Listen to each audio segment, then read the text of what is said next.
Oh, you don't like your food? Don't worry. You know why? Just send it back because it's all part of the menu, the menu, the menu, the menu, the menu, the menu, the menu, the menu, the menu. The reason why I say it like that is because one of the scenes in the movie, she says, don't worry guys, it's all part of the menu, the menu, the menu, the menu, the menu, menu, menu, menu, the menu, the menu, it's all part of the menu. Guys, we got the movie The Menu. The Menu is a psychological thriller with horror elements added to it with just a touch of comedy. One of the biggest movies, probably one of the biggest movies, I mean probably the biggest movie coming out this fall. So we got, it stars Anya Taylor-Joy, Nicholas Hoult, as well as Ralph Fiennes. Now if you were here with me last year, Last Night in Soho stars Anya Taylor-Joy, which she is also in this film, was my favorite movie of last year. So 242 last year, she came out on Halloween, scary. And now she's coming out with this film. So what is this? It's a, well, let's just do a little bit of setup. A group of rich, well-known foodies, snobblers, fancy people, or humans that have a lot of money to spend go on some deserted dystopian island to enjoy and get served a 6-course meal that looks 5-star, 6 stars may I add, on an elegant deserted place, 5-star restaurant. Amazing. I live in Chicago, Illinois, and all of the times I've been to like a 6-course, 5-star restaurant was like a handful of times. It was probably like 3 times, so I kind of feel what they're going to, but to be honest with you, it's kind of overpriced food. I'd rather go to like TGI, Cheesecake Factory, or Fridays, but still elegant fine dining does exist and is very profitable. This movie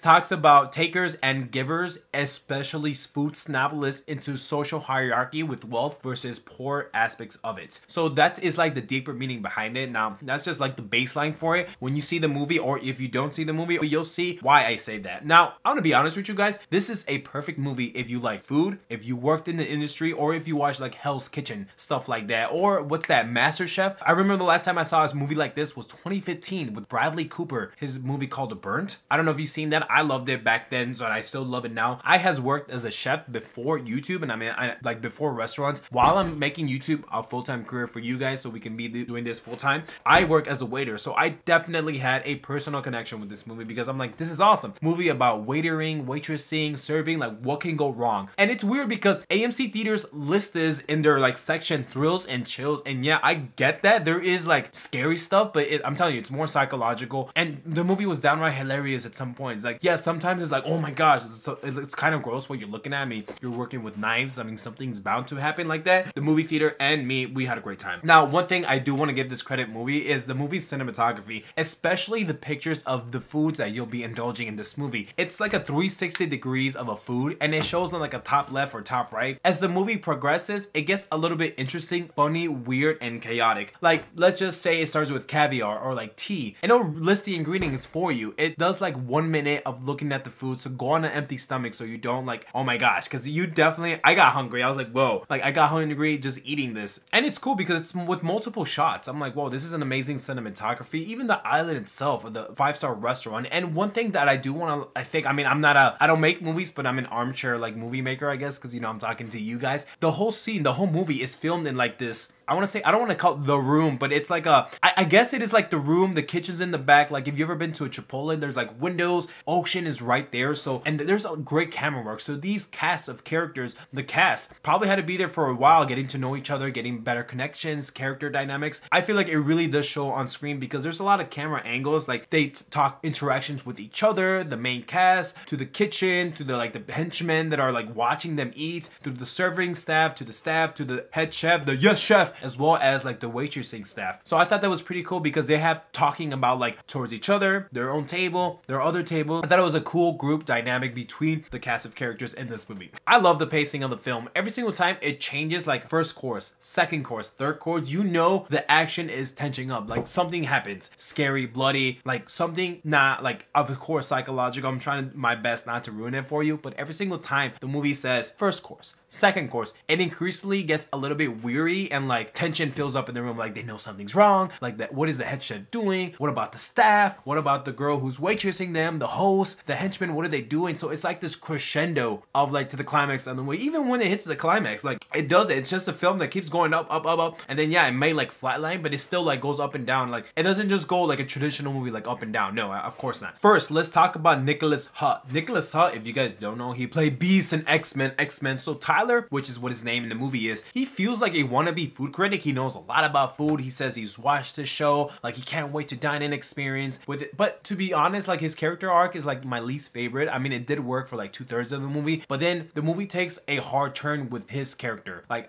just for him, it's like it reveals something that he knows that is going to happen. Like, why does he still go with it? Him and Anya Taylor-Joy, I thought was going to be my favorite like dynamic in this movie, but no, it actually turns out to be Anya Taylor-Joy and Ralph. Their dynamic with the head chef, and I don't think they're dating. It seems like they're just friends. I mean, other people say they're dating. I don't think they are. It doesn't seem like, I don't know. I mean, they hug and stuff, but it doesn't say, I don't know. It doesn't matter. Who cares? I mean, I love romance, but I don't think it's here. It doesn't need to be here because not every movie needs to have romance. But I mean, if they're friends, it's cool. But yeah, with his character, there is just a hard left. You know, there's just a hard left, and I kind of get it, but it's like, bro, come on. Like, did the script people just write that for to be dumb or like to be like fun? I mean, it doesn't matter. I guess it worked for some people. To me, I'm just like, maybe could have been a better way to go about it. Anya Taylor-Joy, just talk about her because she's obviously, you know, favorite. She's gorgeous. She's beautiful. She's wifey material. She stars as Margaret.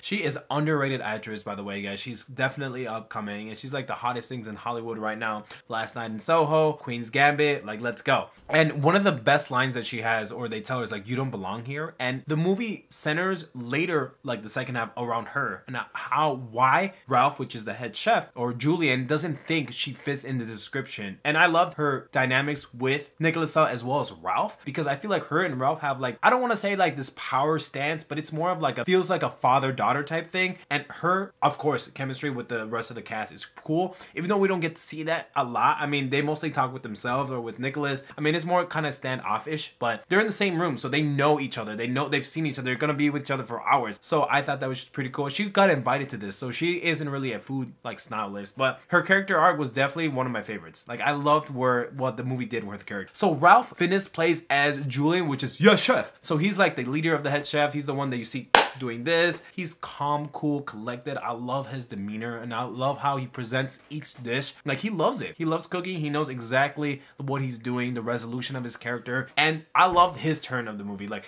what happens to him and how Anya Taylor-Joy plays off him and those two character dynamics towards the end of the movie. I mean, progressively, you know something's going on, but you don't know exactly what. But then towards the end, it's just the way he carries himself in this movie. Yeah, he's awesome. He's great. But his calm, collected, you can see there's a cracks of hints of armor that only Anya Taylor-Joy's character Margaret finds through just battling with him through this movie that you see at the end, which is just phenomenal. Because I don't want to give up too much, but maybe let's just say it's like a little smile. A little could go a long way, and I feel like for their characters, it really works. I thought this movie was a hidden gem. Definitely should not be missed. Definitely go watch this in theaters. It's a hidden gem. I loved it. I'm in Connect. I mean, of course, I'm a waiter, but this is a fresh new movie that we haven't seen in Hollywood. Honestly, guys, I'm gonna give this movie a solid B+.